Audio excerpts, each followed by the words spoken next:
याह की स्तुति करो, यहोवा का धन्यवाद करो।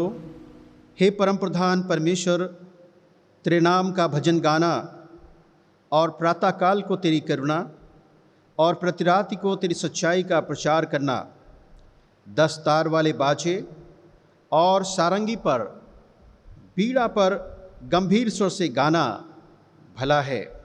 क्योंकि हे यहोवा, तूने मुझको अपने काम से आनंदित किया है और मैं तेरे हाथों के कामों के कारण तेरा जय जयकार करूँगा। हे यहोवा, तेरे काम क्या ही बड़े हैं और तेरी कल्पनाएं बहुत ही गंभीर हैं। पशु समान मनुष्य इसको नहीं समझता और मूर्ख इसका विचार नहीं करता कि दुष्ट लोग जो घास के समान फूलते फलते हैं और सब अनर्थकारी जो प्रफुल्लित होते हैं, वे इसलिए होता है कि वे सर्वदा के लिए नष्ट हो जाएं। परंतु हे यहोवा, तू सदा विराजमान रहेगा। याह की स्तुति करो। धर्मी लोग खजूर के समान फूले फलेंगे और लबानोन के देवदार के समान बढ़ते रहेंगे। वे यहोवा के भवन में रोपे जाकर हमारे परमेश्वर के भवन में और उसके आंगनों में फलते फूलते रहेंगे और लहलहाते रहेंगे। याह की स्तुति करो। प्रार्थना करें। सब शक्तिमान जीवित परमेश्वर पिता, हम आपके मधुर मीठे नाम में एक बार फिर से आपकी उपस्थिति में आते हैं और आपके पवित्र महान नाम को हम धन्य कहते हैं। धन्यवाद देते हैं आज के सुंदर दिन के लिए, धन्यवाद देते हैं आज के इस प्रातःकाल मधुर बेला के लिए, धन्यवाद देते हैं आपकी दया के लिए, धन्यवाद देते हैं आपकी करुणा के लिए, धन्यवाद देते हैं सारे उपकारों और भलाइयों के लिए, धन्यवाद देते हैं बीते दिनों में, बीते सप्ताह प्रभु और बीते महीने में प्रभु हम सभी को संभाला प्रभु। आपकी दया करुणा हमारे जीवन बनी रही प्रभु। हर विपरीत परिस्थितियों में प्रभु आप हमारे साथ रहे। आपका स्नेह और आपका प्रेम हमारे जीवन पर बना रहा। हम इसलिए कोटि कोटि नमन करते हैं। हर आने वाली विपदा आपदा से बचाया है, नया जीवन दिया है, नई उपलब्धियां आशीषें दी हैं, हम इसके लिए भी धन्यवाद देते हैं प्रभु। आपने हमारे प्रिय लोगों को, प्रिय घराने परिवार कलीसिया को और विश्वासी गणों को सुरक्षित रखा। हम इसके लिए भी आपको कोटि कोटि नमन करते हैं। आज के दिन के लिए धन्यवाद देते हैं, बड़े अनुग्रह के द्वारा आपने में दिया है। हम मिलकर आपकी स्तुति आराधना और वंदना करते हैं। आप हमारे मध्य में होकर कार्य करें प्रभु, हमें लीड करें, हमारी गाइड करें। हमारा अगुआ मददगार आप हो परमेश्वर पिता। आज की आराधना उपासना आपको स्वीकार योग्य ग्रहण योग्य हो। हम अपने जीवन को भी जांचते परखते हैं। यदि कोई ऐसी बात है जो प्रभु हमारे जीवन में है जो आपको स्वीकार योग्य ग्रहण योग्य है और प्रसन्न नहीं है प्रभु, आप हमारे जीवन से दूर करें। हमें प्रभु अपनी सहभागिता में निरंतर बढ़ा रहें। हम आपकी आराधना आत्मा सच्चाई के साथ करने वाले हो सकें और प्रभु आपकी परिस्थिति हृदय गहराई के साथ करने वाले हो सकें। प्रभु हमारे साथ हो, प्रभु हमारे मध्य में होकर कार्य करें। जब हम आपकी स्तुति आराधना करते हैं और आपके गीतों में सहभागी होते हैं प्रभु, आपके वचन को पढ़ते हैं, मनन ध्यान करते हैं, उन बातों को जो हम सुनते हैं प्रभु हमारे जीवन में कार्य करे परमेश्वर। उसके साथ ही जब अपनी भेंटों को भी आपके लिए हम अर्पण करते हैं और हम प्रार्थना करते हैं, इन सब बातों में प्रभु हमारी सहायता करना, हमारी सुधि लेना परमेश्वर पिता। हमारा अगुआ मददगार हो। आदर प्रशंसा गौरव हम आपको देते हैं। हमारे जीवन से आपको महिमा मिले, हम घटे और आप बढ़ें। धन्यवाद के साथ प्रार्थना उद्धारकर्ता प्रभु यीशु मसीह के नाम से मांगते हैं, जिसने हमें इस प्रकार सिखाया। हे हमारे पिता, तू जो स्वर्ग में है, तेरा नाम पवित्र माना जाए, तेरा राज्य आए, तेरी इच्छा जिस स्वर्ग में पूरी होती है वैसे पृथ्वी पर भी हो। हमारी दिन भर की रोटी आज हमें दे और जिस प्रकार हमने अपने अपराधियों को क्षमा किया है, तो वैसे हमारे अपराधों को क्षमा कर हमें परीक्षा में न ला, बल्कि बुराई से बचा। क्योंकि राज, पराक्रम और महिमा सदा तेरे है। आमीन आमीन। प्रभु हम सबको आशीष दे। Thank you so much. आज की इस पवित्र आराधना में आप सभी उपस्थित प्रियों को जो समय हमारे साथ इस कार्यक्रम को देख रहे हैं, प्रभु यीशु मसीह के नाम में नमस्कार, जय मसीह की, प्रेज़ द लॉर्ड। परमेश्वर आप सबको आशीष दे और एक बार फिर से आप सभी का आज की पवित्र आराधना में अभिनंदन, स्वागत है। परमेश्वर आप सबको बड़ी बरकत प्रदान करे।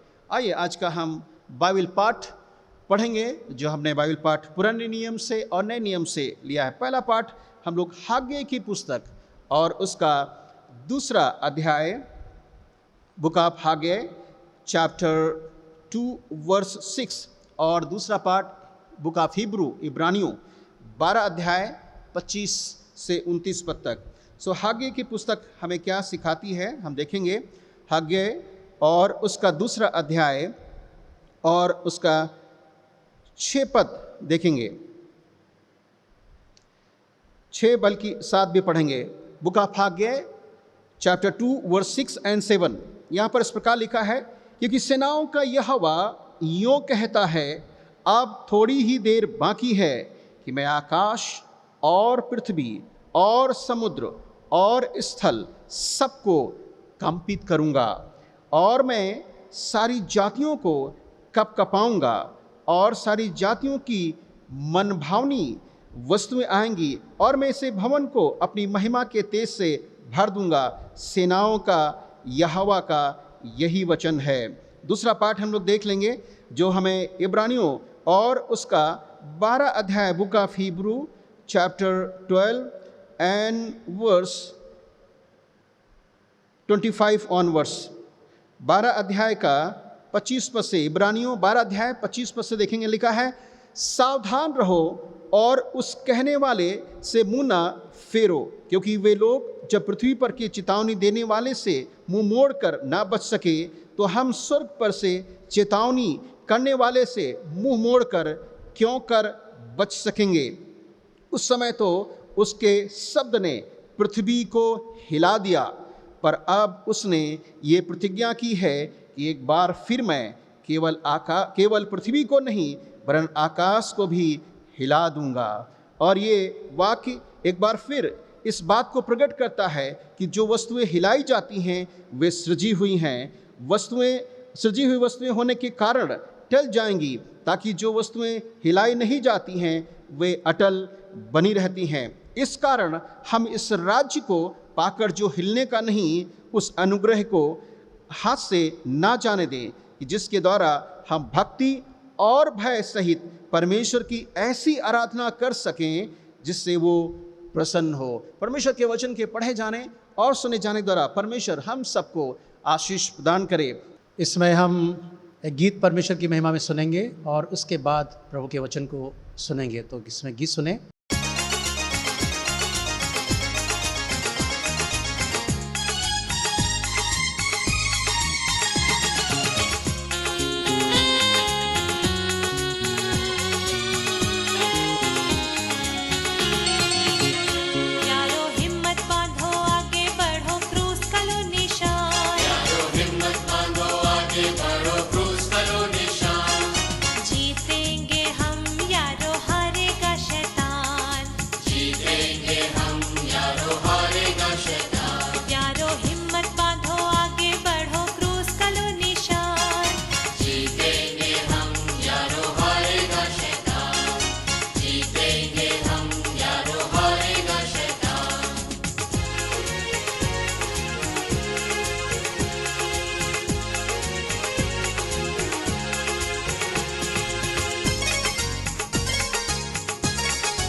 और दुख में चारों तरफ मरते हैं इंसान, पाप और दुख में चारों तरफ मरते हैं इंसान। दया करो भारत पर वो हुआ परेशान, प्यारो हिम्मत बांधो आगे बढ़ो क्रूस का लो निशान। जीतेंगे हम यारो हारेगा शैतान, जीतेंगे हम यारो हारेगा शैतान।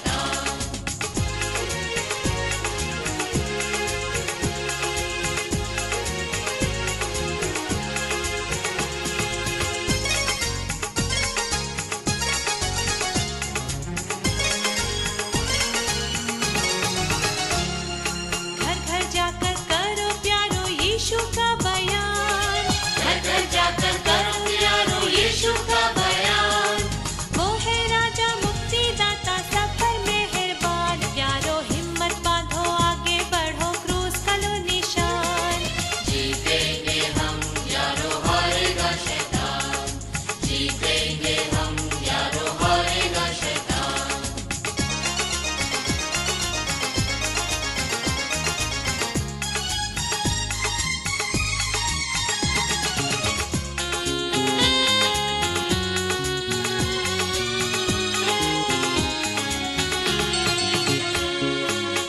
करो सुनाओ सबको यीशु का फरमान।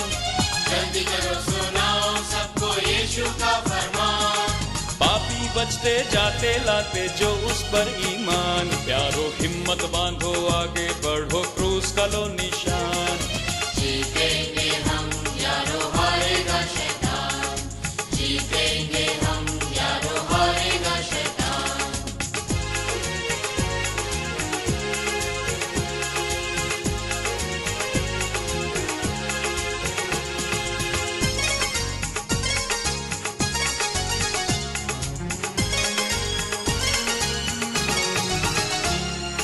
दास कहे बैरी शर्माते सुन यीशु का ज्ञान। दास कहे बैरी शर्माते सुन यीशु का ज्ञान। लोग मसीह को मानते जाते हारता है शैतान। यारो हिम्मत बांधो आगे बढ़ो क्रूस का लो निशान।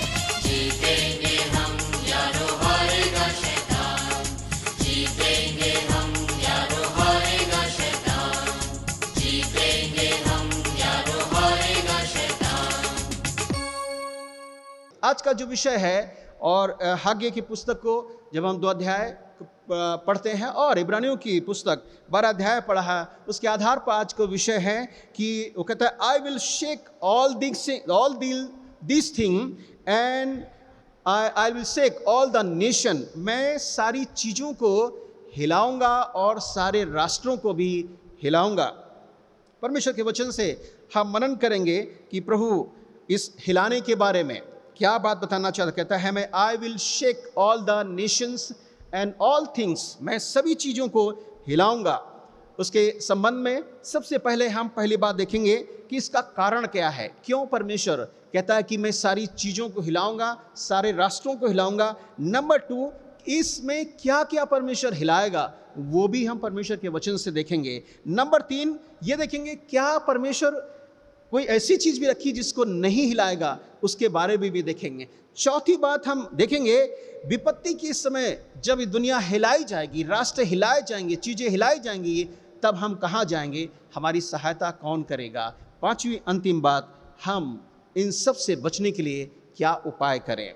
सो आइए हम मनन करेंगे कि परमेश्वर का वचन कहता है मैं सब चीज़ों को हिलाने पर हूँ, सब राष्ट्रों को हिलाने पर हूँ। इलस्ट्रेशन एक संक्षेप में आपके सामने रखना चाहता हूँ। बहुत पहले एक छोटा सा मेरे पास आर्किटेक्ट पजल गेम था जो मेरे बेटे को किसी ने दिया था गिफ्ट तौर में, और वो आर्किटेक्ट गेम उसमें एक मैनुअल भी दिया गया था कि कैसे एक अच्छी खूबसूरत भवन या बिल्डिंग इसको देखकर बना सकते हो। उसमें छोटे छोटे ब्लॉक थे और बहुत सारी चीज़ें उसमें थी। सो मैंने उसको देख करके उस बिल्डिंग को बनाया। उसमें बहुत अच्छे रूम, बहुत सारे शयन कक्ष, रसोई, पार्क और टेरिस और स्टडी रूम, बहुत सारा अच्छा बिल्डिंग बनाया और बना करके उसको ब्लॉक से जोड़ करके उसको रूम में रख दिया।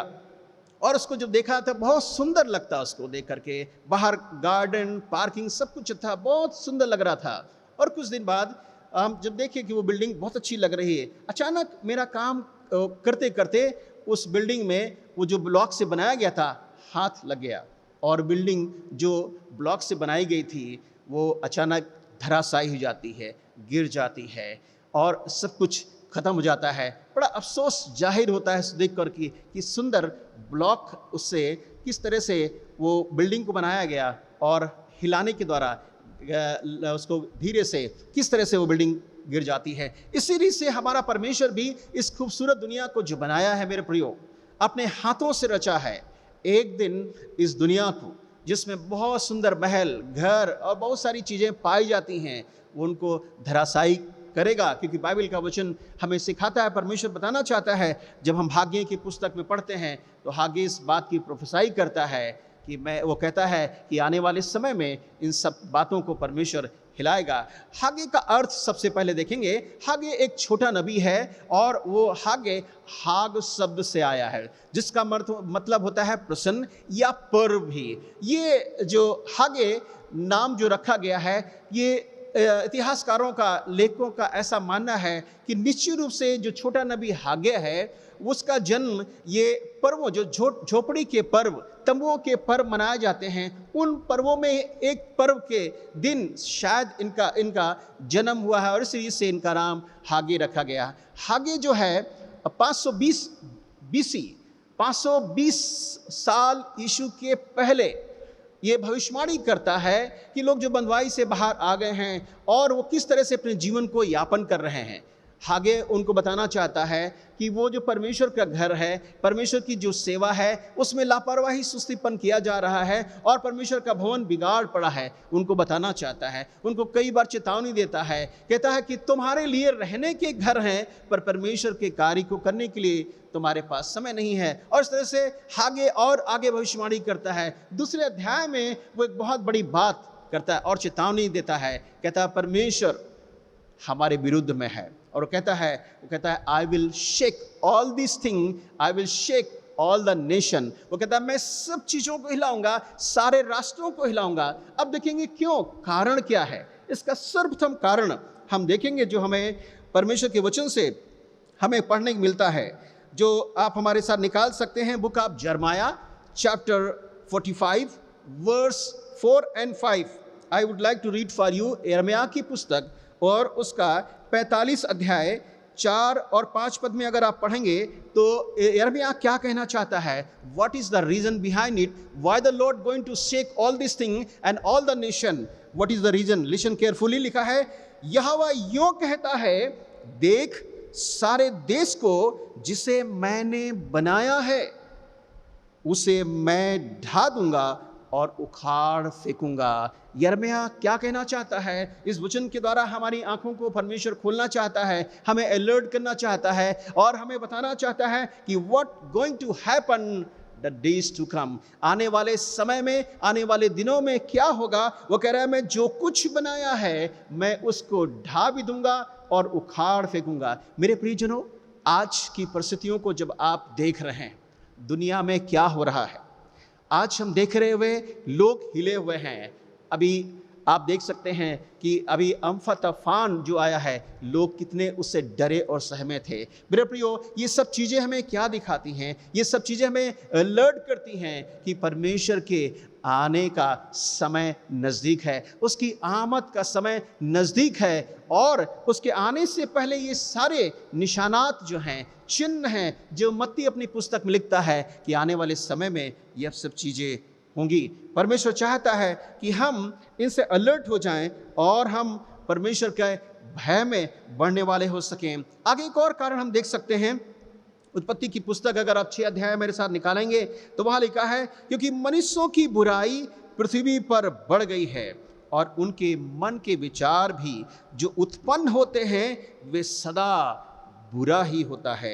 लिखा, ध्यान से सुनिए, मनुष्यों की बुराई इस धरातल पर बढ़ गई है और उनके जहन में जो कुछ आता है, उनके जो दिमाग में उत्पन्न होता है, जो कुछ के मन में आता है, वो बाइबल बताती है वो सब बुरा ही उत्पन्न होता है, अच्छा नहीं उत्पन्न होता है। और इन सब बुराइयों को देख करके परमेश्वर नाखुश है। इन सब बातों को देखकर परमेश्वर हमारा वो क्रोधित है और अपनी जलजलाहट को भेजने के लिए तैयार है। और इसलिए कहता है मैं सारी वस्तुओं को हिला दूंगा, मैं सारे राष्ट्र को हिला दूंगा। और यशायाह भी इस बात को 24 चैप्टर यशायाह को आप देखेंगे तो 5वें पद में यशायाह क्या कहता है, कहता है क्योंकि पृथ्वी अपने रहने वालों के कारण अशुद्ध हो गई है, नापाक हो गई है, अपवित्र हो गई है, ऐसा यशायाह लिखता है। और आगे कहता है क्योंकि परमेश्वर की व्यवस्था को लोगों ने तोड़ दिया है और उसकी वाचा को और उसकी विधि को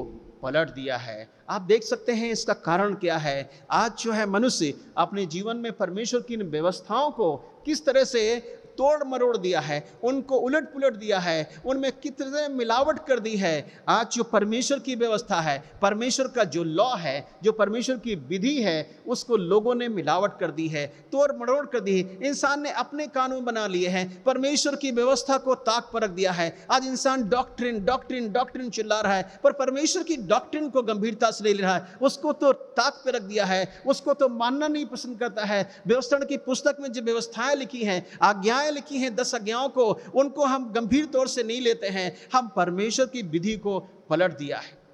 परमेश्वर की आज्ञाओं का हम उल्लंघन कर रहे हैं, उनको तोड़ मरोड़ कर क्या समझ रहे हैं? What is Lord is our full Lord? क्या आप समझते हैं हमारा परमेश्वर मूक है और हम जो भी करते रहेंगे परमेश्वर आसानी से सुनता रहेगा, देखता रहेगा? बाइबल कहती है वो हमारा परमेश्वर है, He will judge us. वो हमारा न्याय करेगा। हमने आज उसकी व्यवस्था को उलट दिया है, हमने उसकी विधि को पलट दिया है, उसके उन तमाम नियमों को हमने उलट पुलट कर दिया है। हम अपनी विधि विधान हम अपनी कलीसिया में चर्चों में लेकर आ रहे हैं और परमेश्वर की व्यवस्थाओं को हम अलग कर दे रहे हैं, उसकी विधियों को हम तोड़ दे रहे हैं। बीते दिनों में आपने एक आर्टिकल पढ़ा होगा कि जो लॉर्ड्स प्रेयर है, प्रभु की जो प्रार्थना जो प्रभु ने सिखाई थी, मत्ती 6 अध्याय में 9 पद से अगर आप पढ़ेंगे तो उसमें क्या चेंज किया गया है। इंग्लिश के अगर ट्रांसलेशन में अगर आप पढ़ेंगे तो 6 वर्ष 9 अध्याय का वहाँ आप देखेंगे तो वहाँ पर एक है कि इंग्लिश में लिखा है lead us not into temptation. ये सही प्रार्थना जो प्रभु यीशु मसीह ने सिखाई है कि मुझे परीक्षा में ना ला, पर उसको क्या किया गया है, उस प्रार्थना को तोड़ मरोड़ करके क्या है, do not let us fall into temptation. मुझे परीक्षा में ना गिरा। परमेश्वर कहता है परीक्षा में नहीं गिराता है। इसको किस तरह से, जब आप बाइबल में पढ़ेंगे लिखा परमेश्वर ना किसी की परीक्षा करता है, और लिखा है मनुष्य अपने गुनाह के द्वारा, अपने पाप के द्वारा, अपनी करनी के द्वारा वो पाप में गिरता है और उसके जीवन में तमाम परिस्थितियां आती हैं। सो आज हम देख रहे हैं कि मनुष्य ने किस तरह से परमेश्वर की विधि को, परमेश्वर की व्यवस्था को, उसके नियम को, कानून को और उन तमाम बातों को जो परमेश्वर ने हमें सिखाई है, और मूसा ने उन बातों को गंभीरता से लिखा, इस्राएलियों ने माना, तब परमेश्वर की वे आशीष प्राप्त करते रहे। और इस्राएलियों ने जब उनका उल्लंघन किया, द लॉर्ड पनिश्ड देम। लिखा है परमेश्वर ने उनके ऊपर न्याय भेजा और उनको बख्शा नहीं। हम और आप कौन हैं?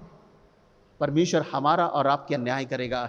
हाग्य हमको अलर्ट करना चाहता है, हाग्य हमको चुनौती देना चाहता है, हमको चेतावनी देना चाहता है। कहता he is going to shake all this thing, he going to shake all the nation. आज देख रहे हैं दुनिया हिली हुई है। कोरोना के माध्यम से एक छोटा सा वायरस है, आज संसार हिला हुआ है, राष्ट्र हिले हुए हैं, दुनिया हिली हुई है, अपने हाथों को खड़ा कर लिया है और वे हाय हाय कर रहे हैं। क्या होगा, कौन बचाएगा इन तमाम आने वाली विपत्तियों से? क्योंकि कहता है परमेश्वर मैं इन सब चीज़ों को हिलाऊंगा जिसको परमेश्वर ने बनाया है। और आगे आप देख सकते हैं रोमियो की पत्री में अगर आप 8 अध्याय पढ़ेंगे, book of Roman chapter 8 verse 19, वहां लिखा है क्योंकि सृष्टि भी बड़ी आशा भरी दृष्टि से परमेश्वर के पुत्रों के प्रकट होने की बाट जो रही। सृष्टि में कौन है? हम मनुष्य हैं, पेड़ पौधे हैं, जीव जंतु है, जलवायु है। वो भी आज देख रहे हैं कि किस तरह से आज संसार में पृथ्वी पर तांडव हो रहा है। मनुष्य किस तरह से आज सृष्टि से खिलवाड़ कर रहा है, किस तरह से चीज़ों से खेला जा रहा है। पर सृष्टि जो हमारी धरातल है, पृथ्वी भी है, वो भी परमेश्वर के लोगों के प्रकट होने की बाट जो रहे। हु इज द परमेश्वर के लोग हैं, कौन है? परमेश्वर के पुत्रों को बारे में सा पौलुस लिखता है, who are the sons of God. ये परमेश्वर के पुत्र कौन है? Those who are chosen, those who wash their cloth in the blood of Christ. जिन लोगों ने अपने वस्त्रों को यीशु के लहू में धो लिया है, जो लोग परमेश्वर की ओर चुन लिए गए हैं। And those names are written in book of life, जिनके नाम परमेश्वर की पुस्तक में, इस पुस्तक संसार की पुस्तक में नहीं, परमेश्वर की किताब में लिखे हुए हैं। उनके लिए परमेश्वर बताना चाह रहा है, उनको बताना चाह रहा है वे परमेश्वर के पुत्र हैं, वे परमेश्वर के बेटी बेटियां हैं। और लिखा है उनके प्रकट होने की बाट जो रही। पृथ्वी भी इससे छुटकारा मांग रही कि आज गुनाह, आज पाप इतना बढ़ गया है धरातल पर कि परमेश्वर अपना जलजला इस धरातल पर भेज रहा है। और वो कहता है मैं सब चीज़ों को हिलाऊंगा, सारे राष्ट्रों को हिलाऊंगा। आज दुनिया में देख रहे हैं किस तरह से आज हाहाकार मचा हुआ है, लोग डरे और सहमे हैं, लोग अपने घरों से निकलने नहीं मांग रहे। आज वो दोस्ती मित्रता सब समाप्त हो गई है और एक दूसरे से मिलना पसंद नहीं करते हैं, हाथ मिलाना पसंद नहीं करते हैं। और मेरे प्रियो, मैं आपको एक भी बताना चाहता हूँ, आने वाले समय में अब हमारी जो लिविंग स्टैंडर्ड था, जो रहने का तरीका है, अब ऐसा ही होगा। अब लोग आवागमन नहीं करेंगे, लोगों के घर ज़्यादा मेहमान नवाजी नहीं करेंगे, शादी ब्याह में ज़्यादा उपस्थिति नहीं देंगे, खाना पीना दूर से ही होगा और उसमें सहभागी नहीं होंगे। एक दूसरे से जो प्रेम अति सत्कार था वो धीरे धीरे समाप्त हो जाएगा। हम और आप सेपरेट रहना शुरू कर देंगे। बाइबल कहती आने वाले समय में ये दिन आएंगे, ये सब कठिन परिस्थितियाँ आएंगी, उसमें हमारा रुकना ठहरना बहुत मुश्किल होगा। क्योंकि बाइबल बताती है, रोमियो की पत्री जब पढ़ते हैं तो वहाँ पर एक अध्याय में लिखा है, परमेश्वर का क्रोध इस पृथ्वी पर उन पर जो अधर्म को और उन चीज़ों को लिखा है असत्य से दबाए रहते हैं, उन पर भड़कता है। परमेश्वर का क्रोध जो सत्यता को आज दबाए हैं उसको उभारने नहीं देंगे। प्रभु की विधि को दबा दिया है, प्रभु की व्यवस्था को दबा दिया है, उसको उभरने नहीं दे रहा है। आज मनुष्य ने अपनी विधि विधाओं को, व्यवस्थाओं को, कानून को लगा दिया है कि तुम ऐसा करो, तुम ऐसा करो, और आज इंसान मान रहा है। परमेश्वर को हम एक किनार कर दिया है, दरकिनार कर दिया है। वो हमारा भयोगी परमेश्वर जो पहली बार जब वो सिनाई पर्वत पर आप देखें कि वो इस्राएलियों के लिए उतरा था, जहाँ पर मूसा जब वो देखता है तो लिखा है वो पहाड़ धधकते भट्टे सा धधकने लगता है, पृथ्वी डोल उठती है। मेरे प्रियो, परमेश्वर जब इस संसार में आएगा तब क्या होगा? हमारा रुकना ठहरना बहुत ही मुश्किल होगा। परमेश्वर का वचन हमें अलर्ट करता है और कहता है कि आने वाले समय में वो सब चीज़ों को हिलाएगा। प्रकाशित वाक्य की पुस्तक हम 6 अध्याय में पढ़ते हैं।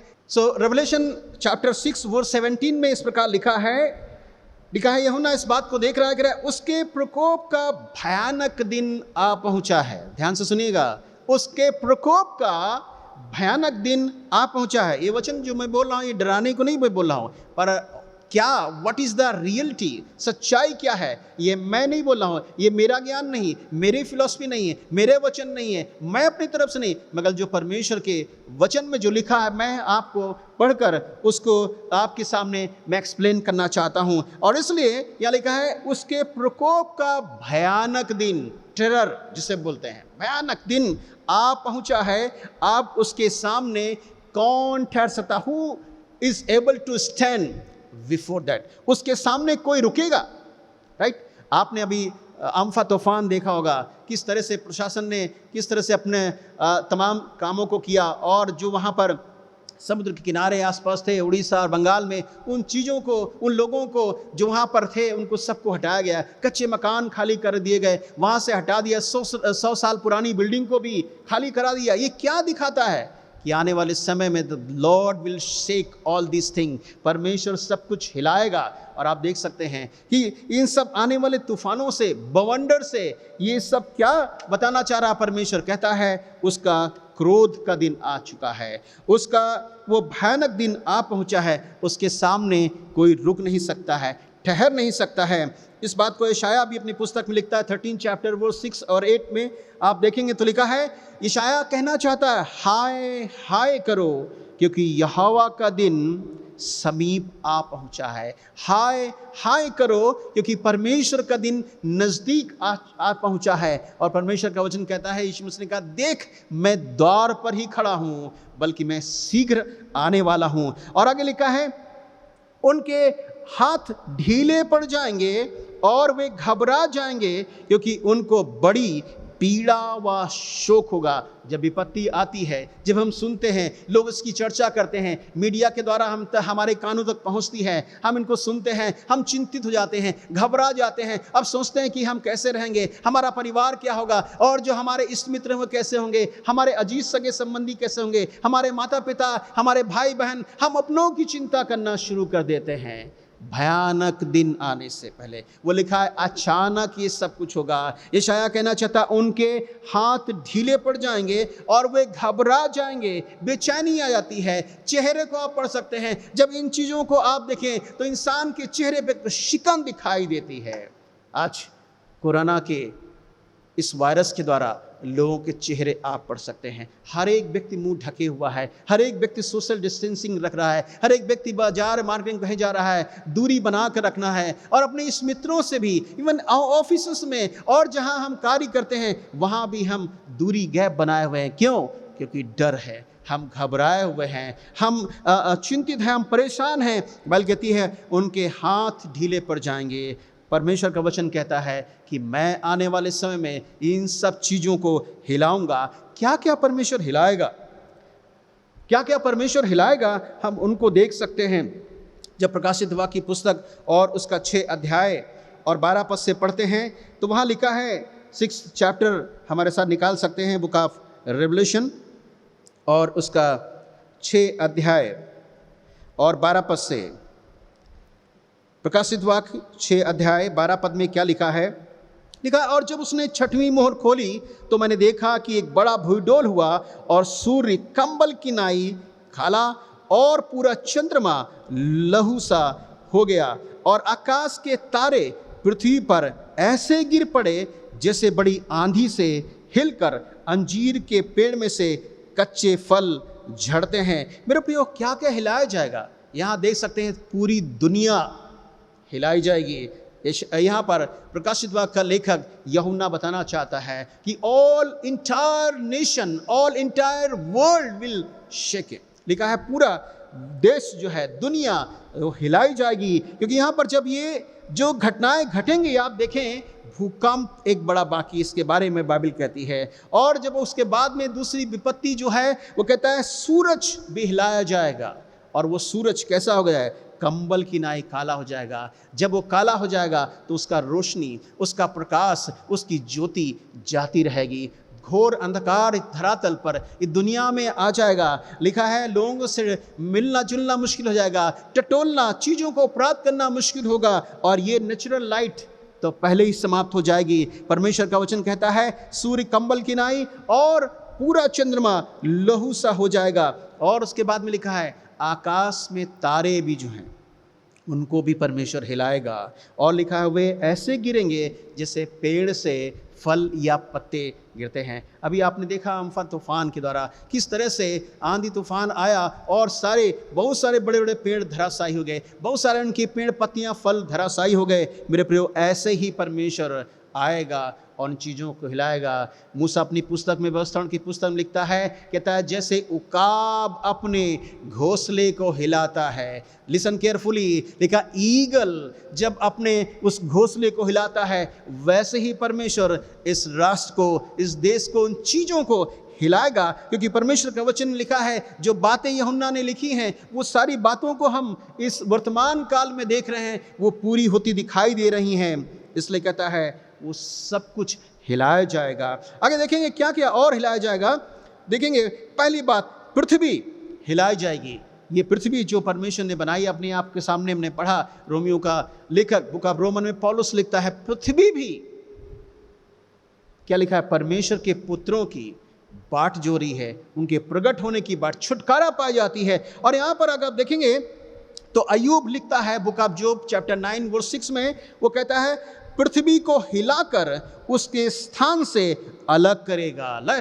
ये धरातल है, ये पृथ्वी परमेश्वर हिलाएगा और उसको अलग करेगा। आप बीते दिनों में अब देखा हुआ कि कई बार कई न्यूज़पेपर में मीडिया के माध्यम से कि वहाँ पर ज़मीन फट गई और वहाँ से आग निकलने लगी, वहाँ ज़मीन फट गई, वहाँ से पानी निकलने लगा, वहाँ ज़मीन फट गई, धुआं निकलने लगा, ऐसे बहुत सारे हादसे आप देख रहे हैं। बाइबल हमें याद दिलाना चाहती है, हमें अलर्ट करना चाहती है, हम सोचें विचारें हम कहाँ पर हैं। परमेश्वर कहता है मैं सब कुछ हिलाने जा रहा हूँ। वो धरातल को हिलाएगा, उसमें पृथ्वी को हिलाएगा, धरती लिखा फटकर अलग हो जाएगी। और लेखक जब दाऊद लिखता है भजन संहिता की पुस्तक में और उसका 106 अध्याय 17 पद में अगर आप देखेंगे तो लिखा भूमि फटकर दातान को निगल लिया। क्यों?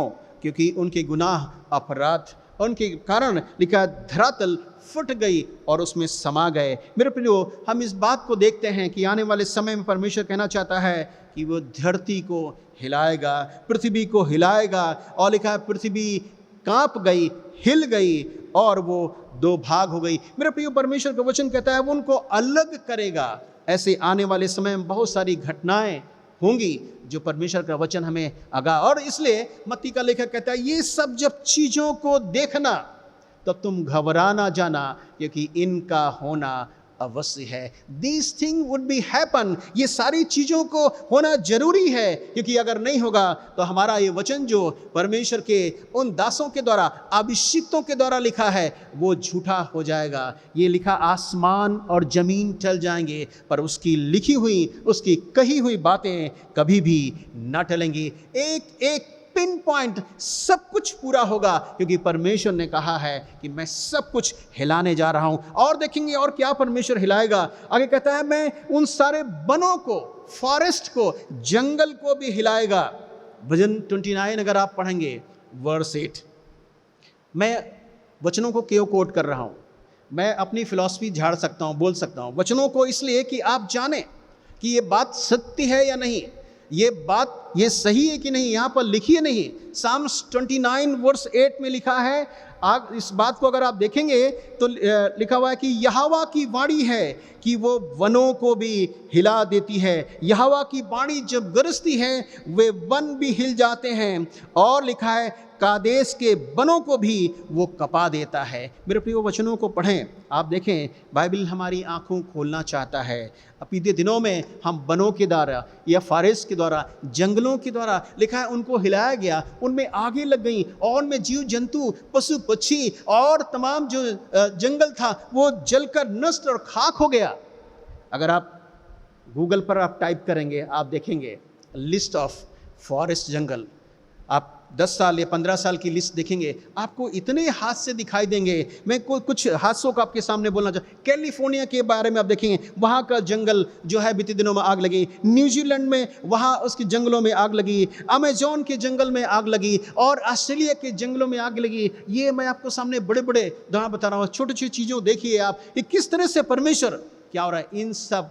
और हमारे देश में कई जगहों पर और जगहों पर आग लगी है। इसका वचन बताना चाह रहा है कि परमेश्वर he will send his fire on the jungle, वो अपनी आग को जंगलों पर भेजेगा। और कहता है उन बनों को भी हिलाए, उसके गर्जन से, उसकी आवाज से वन हिल जाते हैं, वन हिल जाते हैं। मेरे प्रियो वचन हमें सिखाता है, हम ध्यान दें, हम सोचें परमेश्वर हमें क्या बताना चाहता है, सिखाना चाहता है। ये अन दिनों में हाग्याय अलर्ट करता है। हागे जो है ये नबी बताना चाहता है कि हम अपने जीवन में आलसपन, लापरवाही, सुस्तीपन ना लाएं। परमेश्वर की जो सेवाएं हैं, जो परमेश्वर के कार्य हैं, हमारे ईमानदारी, वफादारी, विश्वास योग्यता के द्वारा करने की अवस्था है, क्योंकि परमेश्वर एक दिन हमारा न्याय करेगा, एक दिन हमसे हिसाब लेगा। ऐसा ना हो कि हम उनकी तरह ठहरें कि जिसको एक तोड़ा मिला गया था और उसने उस तोड़े के द्वारा कुछ लेन देन नहीं किया और उसको भूमि में गाड़ दिया। परमेश्वर एक दिन हमसे और आपसे हिसाब लेगा। और वो हिसाब क्या कहेगा? इस अविश्वासी दास को इसको अंधेरे में डाल दिया जाए जहां रोना और दांतों का पीसना होगा। मेरे प्रियो, और परमेश्वर क्या हिलाएगा आप देख सकते हैं। परमेश्वर के वचन में बाइबल बताती है कि वो आसमान को भी हिलाएगा, आसमान को भी हिलाएगा। अभी मैंने आपके सामने पढ़ा कि किस तरह से प्रकाशित वाक्य का लेखक इस बात में भविष्यवाणी करता है कि वो कहता है कि आकाश से तारे और आकाश की उन तमाम शक्तियां हिलाई जाएंगी। यशाया 13 चैप्टर एंड वर्स 13 अगर आप पढ़ेंगे, यशाया 13 और 13 में वहाँ क्या लिखा है? आकाश को कपाऊंगा और उसका लिखा है उसका रोष का वो दिन होगा। आगे कहता है आकाश की शक्तियां हिलाई जाएंगी। मेरे प्रियो, वचन हमें आगाह करता है, अलर्ट करता है, चेतावनी देता है कि परमेश्वर ने जो कहा है उसका हर एक शब्द, उसकी हर एक बात आज की वर्तमान युग में हम देख रहे हैं पूर्ण होती दिखाई दे रही है। हम कहाँ हैं? हमारा जीवन कहाँ है? हम क्या हिसाब देंगे? हम परमेश्वर एक दिन जब हमसे आएगा, क्या हम अपने जीवन को सुरक्षित कर लिए हैं? हमारे जीवन में परमेश्वर एक दिन न्याय भेजेगा। मरकुस का लेखक कहता है 13 अध्याय 25 पद में, कहता है आकाश की शक्तियां हिलाई जाएंगी, लिखा सूरज अंधियारा हो जाएगा, चंद्रमा प्रकाश नहीं देगा, तारे आकाश से नीचे गिर पड़ेंगे। ये सब क्या है? परमेश्वर कहता है I will shake all the nation, I will shake all the things. मैं सब चीज़ों को मैं हिलाऊंगा। मत्ती 24 अध्याय में इस बात को गंभीरता से पढ़ें कि आने वाले समय में सब क्या होगा। हमें परमेश्वर आगाह करता है, अलर्ट करता है। और देखेंगे परमेश्वर का वचन हमें क्या सिखाता है और क्या क्या हिलाएगा। वो कहता है राजाओं को, महाराजाओं को, और उनके सिंहासन को हिलाएगा। ध्यान से सुनिएगा, राजाओं को, महाराजाओं को और उनके थ्रोन्स, सिंहासन, उनको भी हिलाएगा। हाग्य 2:22 पद में कहता है, I will overthrow royal thrones, कहता है मैं उनके वो रहीसी सिंहासन जो हैं उनको मैं गिरा दूंगा, हिला दूंगा। मैं लिखा and destroy the power of kingdom, उनके राज्य की जो ताकत है उनको भी मैं खत्म कर दूंगा। ये हाग्य की भविष्यवाणी है। मेरे प्रियो, आज हम देख सकते हैं राजाओं महाराजाओं के जीवन में सिंहासन जो क्या रहा है, आज तख्ता पलट हो रहा है, उनका सिंहासन गिरा जा है, वहाँ राज्य हो रहा है, उनका तगला पड़ दिया है, वो नेशन बदल दिया गया, वहाँ का मंत्री बदल गया, वहाँ का राजा बदल गया। इस तरह से आज देश दुनिया में सब कुछ हो रहा है। परमेश्वर कहता है he will shake all the kingdom and the Kings and queen's, और राजा रानियों उन सब महाराजाओं को भी वो हिलाएगा, क्योंकि वचन हमें चेतावनी देता है। डैनियल अपनी पुस्तक में 2:44 पद में अगर आप देखेंगे तो डैनियल क्या कहता है, लिखता है, कहता है he will crush all the kingdom, कहता है वो राज्यों को चकनाचूर कर देगा, ऐसा शब्द लिखा है। और लिखा है उनका वो अंत भी कर डालेगा, उनके राज्यों को नष्ट कर डालेगा। डैनियल अपनी पुस्तक में इस बात को बताना चाहता है कि आने वाले समय में ये सारी घटनाएं घटेंगी। हमें होशियार होना है, अलर्ट होना है, परमेश्वर की नज़दीकी में आना है, परमेश्वर को समय देना है, अपने बिस्तरों पर पड़े नहीं रहना है। हमें परमेश्वर के लिए उठना है, प्रार्थना करना है, लोगों के लिए, लोगों के बचाव के लिए, कि परमेश्वर के वो जाने, परमेश्वर अपने रिवाइवल को, अपनी जागृति को लोगों में भेजे, लोग सच्चे ईश्वर की आराधना करें। क्योंकि परमेश्वर का वचन कहता है लोग असत्य को असत्य से दबाए हुए हैं, जीवित परमेश्वर को दरकिनार कर दिया है, सृष्टिकर्ता के मूल्य को तिरस्कार कर दिया है, उस बनाने वाले परमेश्वर को हमने किनारे रख दिया है, उसकी विधि विधान को उलट दिया है, उसकी व्यवस्था को तरोड़ मरोड़ दिया है, उसके नियम कानून को हमने ताक पे रख दिया है, और हम परमेश्वर को अपने समान समझते हैं। दाऊद कहता है क्या तू परमेश्वर को बहुत हल्के में लेता है? तो क्या तू अपने समान समझता है कि परमेश्वर कहता है कि मैं ऐसा ना हो कि मैं तुझे फाड़ डालूं और तेरा कोई बचाने वाला ना हो। मेरे प्रियो, परमेश्वर when the lord send his judgement, जब परमेश्वर अपने न्याय को भेजता है, none of them can stand before him, कोई भी उसके सामने ठहर नहीं सकता है। बाइबल और क्या कहती है, और भी आपको मैं आपके बताने वाला हूं। और परमेश्वर क्या हिलाएगा, लिखा है will shake the all the sea and rivers, लिखा है वो सारे समुद्रों और नदियों को भी हिलाएगा। ध्यान से सुनिए, बाइबल बताती है कि आने वाले समय में समुद्रों को, नदियों को हिलाएगा। दाऊद कुछ लिखता है, साम्स 46 वर्स 3 में लिखा है जब समुद्र, परमेश्वर जब बोलता है समुद्र कांप उठता है, समुद्र गरजे, फेन उठाए और पहाड़ कांप उठे। आगे कहता है समुद्र, लिखा है परमेश्वर को देखकर भागा और यर्दन नदी उल्टी बही।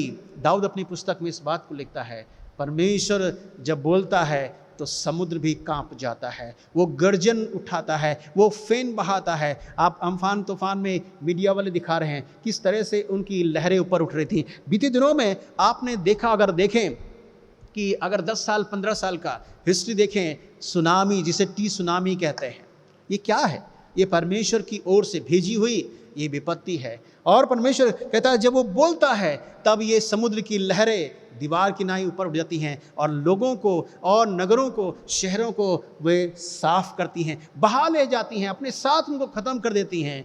2011 का टी सुनामी आप देखें, याद करें मार्च में कि किस तरह जापान और तमाम इंडोनेशिया और आयरलैंड और बहुत सारे देश इस सुनामी में किस तरह से साउथ में, और किस तरह से लोग, लिखा है उनका नामो निशान मिट गया, बहा ले गया, सब कुछ खत्म कर दिया। ये मेरा वचन नहीं है, this is the lord's word, ये परमेश्वर का वचन है। व्हाटएवर हागे सेज, वो कहता है कि वो कहता है मैं अंत के दिनों में इस सब बातों को परमेश्वर कहता है हिलाऊंगा। नदी, समुद्र, इन सब को भी परमेश्वर हिलाएगा। और आज हम देख रहे हैं ऐसा हो रहा है, लोग आज डरे और सहमे हैं। आगे वो क्या कहता है, सारे राष्ट्र भी हिलाएगा। आगे 2:22 में कहता है राज्य राज्य के बलों को मैं तोड़ दूंगा, राज्य राज्य की उनकी ताकत को, उनकी सामर्थ्य को मैं तोड़ डालूंगा, मैं उनके सिंहासन को हिला दूंगा। मेरे प्रिय, आज ऑल दीज तक prophecies are fulfilling right now. हम देख रहे हैं सब भविष्यवाणियाँ जो वचन में लिखी गई हैं वे पूरी हो रही हैं। पढ़िए उनको, मनन करिए, ध्यान करें, सोचें अपने बारे में। ये जब सब कुछ होगा, वेयर यू विल गो, कहाँ आप जाएंगे, who will save your life, कौन आपके जीवन को बचाएगा। बाइबल हमें बताना चाहती है। यशाया 10 अध्याय 3 पद पढ़िए। यशाया चैप्टर 10 वर्स 3 मैं आपके सामने पढ़ना चाहता हूँ। मैं चाहता हूँ कि आप भी बाइबल खोलें और पढ़ें, अंडरलाइन करें। क्या यशाया कहता है, सुनिए ध्यान से, लिसन केयरफुली। लिखा है, तुम दंड के दिन और विपत्ति के दिन जो दूर से आएगी, ध्यान से सुनिए, तुम दंड के दिन और विपत्ति के दिन जो दूर से आएगी। ये कौन है? परमेश्वर भेजेगा। ये विपत्ति और दंड इस धरातल पर जब आएगा, परमेश्वर से भेजेगा। आगे क्या लिखा है? व्हाट यू विल डू, क्या करोगे? There question mark. ये हमारे और आपके सामने एक प्रश्न चिन्ह है। मेरे प्रियो, मेरे सारे विश्वासी गुणों, मैं आपको बताना चाहता हूँ इस वचन के द्वारा हम सोचें, विचारें, इस पर मनन करें, चिंतन करें। यशाया हमको याद दिलाना चाहता है, अलर्ट करना चाहता है और ये बताना चाहता है उस दंड के दिन और विपत्ति के दिन जब परमेश्वर की ओर से आएगी, क्या करोगे? ये प्रश्न नंबर 1। नंबर 2, तुम सहायता के लिए किसके पास भागोगे, तुम किसके पास जाओगे? दूसरा प्रश्न यशाया हमारे सामने रख रहा है। इस मदद से, इससे बचने के लिए, इससे छुटकारा पाने के लिए, इससे सुरक्षित रहने के लिए कहाँ भागोगे, कहाँ जाओगे, कौन बचाएगा? तीसरा प्रश्न आगे उसमें कहता है, अपने वैभव को, अपनी धन संपत्ति को, अपने उन तमाम चीज़ों को जो आपने अभी तक जमा किया है, अपने वैभव को, सोना चांदी और तमाम असेट जो हमने जमा की है, वेयर यू विल कीप, कहाँ आप जमा करोगे? वेयर विल बी सेफ, कहाँ रखोगे? बैंक बैलेंस में और उन तमाम लॉकर्स में? वहाँ भी हमें सुरक्षित नहीं मिलेगा। जब हम ही नहीं रहेंगे तो कौन हमें, हमारा उन सब चीज़ों को हमारे जीवन में उपयोग में आएगा? परमेश्वर का दास यशाया कहता है, विपत्ति के समय कहाँ जाओगे? कौन हमें बचाएगा? कौन हमारी सहायता करेगा? कौन हमारी हिफाजत करेगा? कौन हमें छुटकारा देगा? आगे और कुछ कहता है, यिर्मयाह कुछ कहता है। यिर्मयाह 21 चैप्टर, बुक ऑफ यिर्मयाह 21 और उसका 8 पद में क्या लिखा है?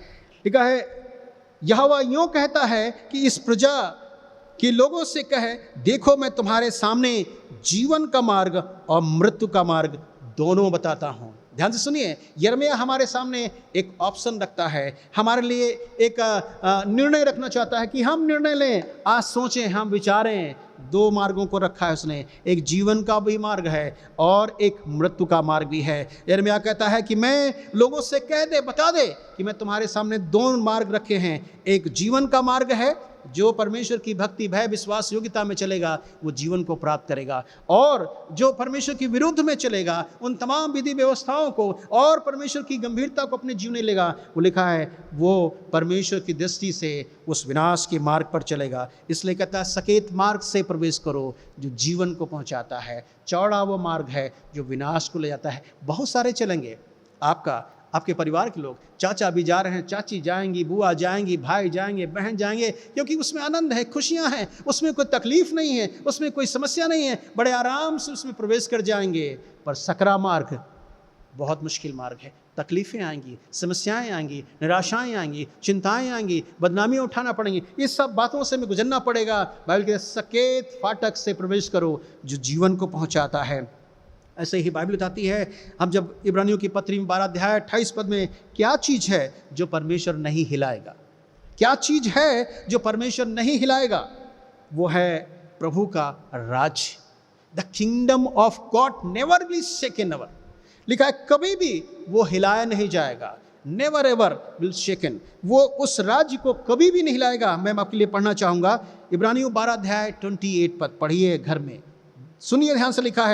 लिखा, प्रभु का स्वर्ग का राज्य कभी भी हिलने का नहीं है, उसकी खोज करो। लेखक हमें अलर्ट करना चाहता है, लेखक हमें सलाह दे रहा है, seek the kingdom of God. लिखा, परमेश्वर की राज्य की खोज करें। संसार की वस्तुएं तो एक दिन नष्ट हो जाएंगी, खत्म हो जाएंगी, जो कुछ जमा किया वो भी नष्ट हो जाए। लिखा है, हम परमेश्वर के राज्य में जमा करें, जहाँ पर वहाँ पर न कीड़ा काई लगता है, कोई उसमें सेंध नहीं लगाता है, कोई इसे चुरा नहीं पाएगा। इसलिए हमें ध्यान से उसकी आराधना उपासना परमेश्वर की करना है और हमें अपने जीवन को परमेश्वर के हाथों में समर्पित करना है। यशाया 24 में आगे कहता है, पृथ्वी के रहने वालों के लिए गड्ढा व फंदा ठहरेगी, और जो भय से भागेगा, ध्यान से सुनेगा, वो गड्ढे में गिरेगा, और जो गड्ढे से इत्तेफाक से निकल भी आएगा तो कहता है वो जाल में फंसेगा। क्या क्या विपत्तियां आएंगी, ध्यान से सुनिए। हम जब इंसान पर विपत्तियां आती भागता है, वो उसकी बुद्धि भ्रष्ट हो जाती है और कहाँ कहाँ भागता है, राइट। पर वो क्या कहना चाहता है, जो भय से भागेगा वो गड्ढे में गिरेगा, और गड्ढे से जो इत्तेफाक से निकल भी आया तो जाल में फंसेगा। और आगे क्या लिखा हुआ है, आकाश के झरोके खुल जाएंगे, पृथ्वी की नींव डोल उठेगी, पृथ्वी फटकर दो टुकड़े में हो जाएगी और लगातार शेकिंग होगी, कांपेगी। क्या करें मेरे प्रियो, परमेश्वर हमें बताना चाहता है ये सब अचानक होगा, और जिसको हम कभी सोचा भी नहीं था वो सब अचानक होगा। आज हम अपने मन मुताबिक जीवन जी रहे हैं, हम अपने हिसाब से जीवन जीना चाहते हैं, हम किसी का इंटरफेरेंस नहीं चाहते हैं, किसी का अपने जीवन में किसी बाधा नहीं चाहते हैं, हम अपने मुताबिक जीवन जीना चाहते हैं, सुख सुविधाएं पाना चाहते हैं। परमेश्वर का वचन में कहता है हम परमेश्वर को भी समय दें, परमेश्वर को अपने जीवन पहला स्थान दें। इन सब बातों के से बचने के लिए हम क्या करें कि इन सब आने वाली विपत्तियों से, महामारियों से और आकाश की जो शक्तियाँ हिलाई जाएंगी, इससे कैसे बचेंगे। 3 महत्वपूर्ण बातों को मैं जल्दी बताकर विराम देना चाहूँगा। सर्वप्रथम repent, number 2 return to the lord, number 3 renew your life. 3 बातें। रिपेंट मतलब अपने जीवन में पश्चाताप करना है, जो कुछ हमने भूतकाल में किया है जो परमेश्वर के खिलाफ में है, परमेश्वर की मर्जी में नहीं है, परमेश्वर के विरोध में किया है, हम परमेश्वर से उसके विषय में पछतावा करें कि परमेश्वर इस पर मुझ पर अनुग्रह करें और हम दोबारा इस बात को आगे ना करें। रिपेंट मतलब के बारे में अगर प्रकाशित वाक्य की पुस्तक 2 अध्याय 5 पद में लिखा है, पढ़ेंगे तो लिखा है, सो चेत कर तू कहाँ से गिरा है, मन फिरा और पहले के समान काम कर, और यदि मन नहीं फिराएगा तो वो दीवट तेरे पास से हटा लेगा। सचेत करें, रिवाइव योर लाइफ। हम अपने जीवन को देखें, विचारें, हम अपने जीवन को किस तरह से परमेश्वर की सहभागिता में, संगति में और उसके भय में बढ़ाने की अवस्था है। हम उन चीज़ों को जो परमेश्वर की दृष्टि में ठीक नहीं है, हम पश्चाताप करें, मन फिराएं। Number 2 return to the Lord. हम परमेश्वर के पास में आ जाएं, प्रभु के पास आ जाएं। हो सकता है हम इन कामों के द्वारा हम प्रभु से दूर भाग रहे हों, हम अपने इन कामों के द्वारा हम परमेश्वर को पीछे छोड़ दिया हो, पर बाइबल हमें बताना चाहती है, बुक ऑफ डिटरनमी चैप्टर 30 वर्स 2 और व्यवस्था 30 अध्याय 2 पद में लिखा है, तू अपने सारे मन और सारे प्राण से परमेश्वर की ओर फिर तो तू आशीष पाएगा। अपने सारे मन सारे प्राण से परमेश्वर के पास आ जाएं। परमेश्वर दयालु, अनुग्रहकारी, विलंब से कोप करने वाला परमेश्वर है, हम पर अनुग्रह करेगा और आशीष देगा। आखिरी अंतिम बात बताकर विराम दूंगा, रिन्यू योर लाइफ। अपने जीवन को फिर से सही दिशा में लेकर आएं। कुलसियों की पत्री 3 अध्याय में लिखता है, अपने उस नए मनुष्यत्व को पहन लो जो परमेश्वर के उस सृजनहार के स्वरूप में है, जो नया बनता जाता है। हम नए मनुष्यत्व को धारण करें, पुरानी बातों को, पुरानी चीज़ों को जो हमें आशीष का कारण नहीं है, हमारे ठोकर का कारण है, और उन सबको छोड़ते हुए परमेश्वर का वचन कहता है तुम आत्मा में नए बनते जाओ। और आगे लिखा हुआ है, दाऊद कहता है भजन 51 में कहता है कि तुम मेरे अंदर नई आत्मा फिर से उत्पन्न कर और प्रभु मुझे आशीष दे। हमें प्रार्थना करने की अवस्था है इन दिनों में कि प्रभु मुझे, मेरे अंदर वो आत्मा उत्पन्न करे जो हम परमेश्वर की सहभागिता में हम बढ़ सकें। बाइबल बताती है लौट आओ कि तुम्हारे पाप माफ़ किए जाएं। परमेश्वर किसी पापी की मौत से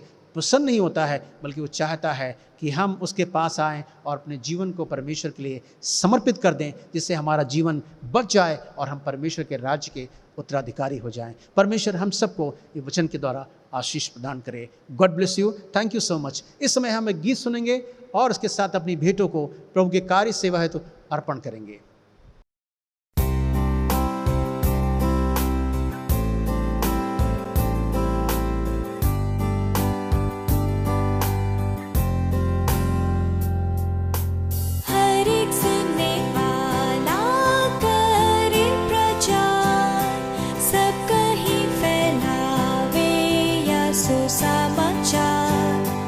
पापी लोग यह सुनने पावे बहुत बार,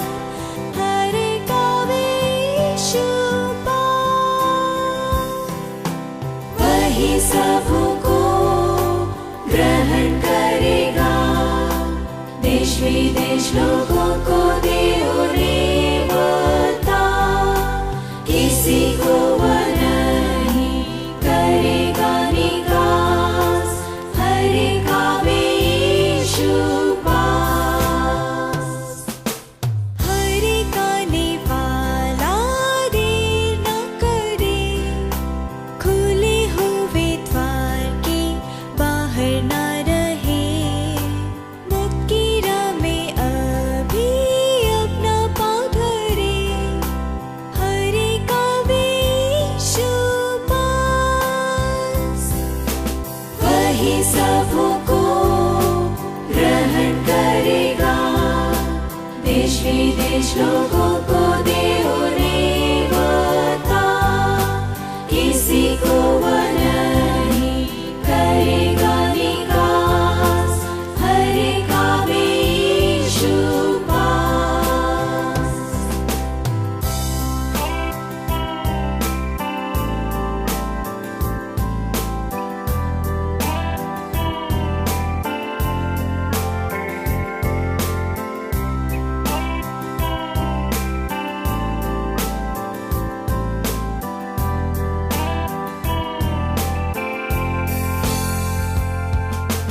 मुक्का खोजी हो तो यीशु का मान, केवल वह बचाता मनुष्यों का प्राण, उस पर दे भरोसा जिससे मिलता त्राण, हर एक आवे यीशु पास। वही सबको ग्रहण करेगा, देश विदेश लोगों को दे नेवता, किसी को वह नहीं करेगा निकास, हर एक आवे यीशु पास।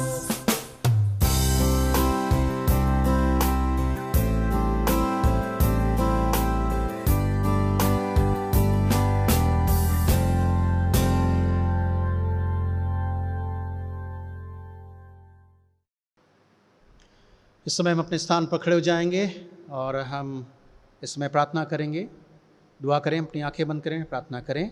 सब शक्तिमान जीवित परमेश्वर पिता, धन्यवाद आदर प्रशंसा आपको देते हुए पुनः आपके पवित्र चरणों पर आते हैं और आपके पवित्र महान नाम को हम धन्य कहते हैं, धन्यवाद देते हैं प्रभु। आपने अपने वचन के द्वारा हमसे बातें की हैं और हमारी आत्मिक आंखों को खोला है प्रभु, और आपने हमें बताया चिताया है कि आने वाले समय में क्या होने जा रहा है, और इसलिए हम चेत जाएं और हम जाग जाएं, मन फिराएं प्रभु, आपके पास आ जाएं और पहले के समान काम करें और अपने जीवन को प्रभु आपके लिए हम समर्पित कर सकें। हमारी विनती है वचन हमारे जीवन ढले, 100 गुना फलवंत होने पाए। इसके माध्यम से परमेश्वर पिता हम निरंतर आपकी सहभागिता में बढ़ने वाले हो सकें और हमारा जीवन आपको स्वीकार योग्य और ग्रहण योग्य होने पाए। हम धन्यवादी हैं आज के इस वचन के लिए। बड़ी बरकत दे सुनने वालों को, जितने हमारे श्रोतागण हैं, दर्शक हैं प्रभु, उन सभी को वचन के द्वारा आशीषित करें और प्रभु आने वाले दिनों में वे आपकी महिमा बढ़ाई अपने जीवन के द्वारा करने वाले हो सकें। धन्यवाद देते हैं इस समय सुंदर भेंटों के लिए जो आपके लोगों ने प्रभु आपके सेवा हेतु दिया है प्रभु। हमारी प्रार्थना है इन सभी भेंटों को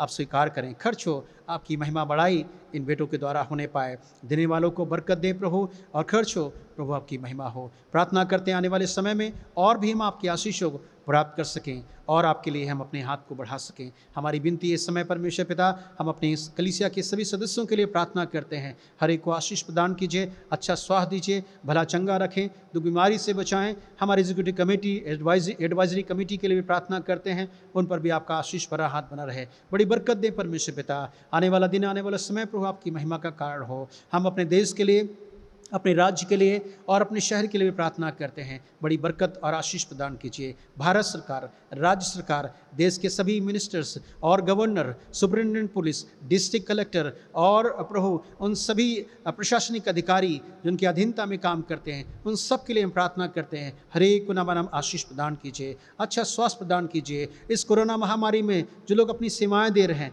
डॉक्टर, नर्सेस, प्रशासन, पुलिस और जवान, प्रभु इनको सुरक्षा प्रदान करना और तमाम इस महामारी से बचाना, उनके योगदान जो दे रहे हैं बड़ी बरकत देना परमेश्वर, उनके परिवार को भी संभालना, सुरक्षित रखना, हम सबके साथ हो। आने वाला दिन, आने वाला समय आपकी महिमा का कारण हो। जो एक लंबे बीमारी से, कोरोना से संघर्ष कर रहे हैं परमेश्वर पिता, हम उनके लिए प्रार्थना करते हैं, आप उनको जीवन प्रदान करें। अपने बिछौनों पर पड़े पड़े प्रभु आपको याद करें, स्मरण करें, प्रार्थना करें, अपने जीवन को बचाने के लिए प्रभु हमारी प्रार्थना है, आप उन पर अनुग्रह करें और प्रभु वो मन फिराव का अवसर उन्हें दें और वो जाने अपने जीवन में प्रभु कि आप ही एक सच्चे मात्र जीवित परमेश्वर हैं। बड़ा अनुग्रह और आशीष दें। आने वाला दिन, आने वाला समय प्रभु आपकी महिमा का कारण हो। हम सारा आदर सम्मान प्रभु आपको देते हैं। हमारे जीवन से आपको महिमा मिले, हम घटे और आप बढ़ें। हमारी प्रार्थना स्वीकार करें, हमारी भेंटें स्वीकार करें और हमें भी स्वीकार करें और आशीष देवें। धन्यवाद के साथ प्रार्थना उद्धारकर्ता प्रभु यीशु मसीह के मधुर मीठे नाम में, आमीन। डॉक्सोलॉजी होगा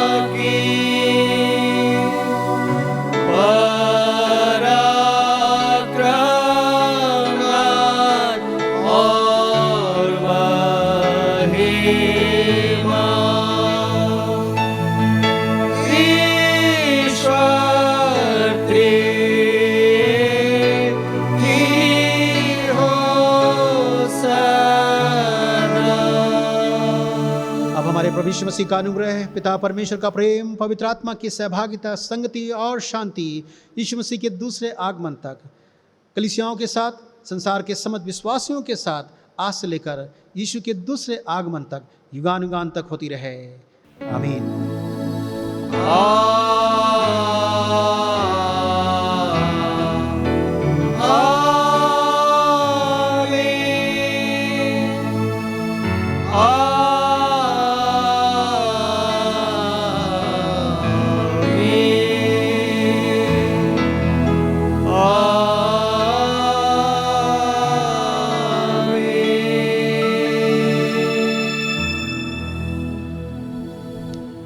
थैंक यू। परमेश्वर आप सबको आशीष दे। Praise the Lord. जय मसीह की।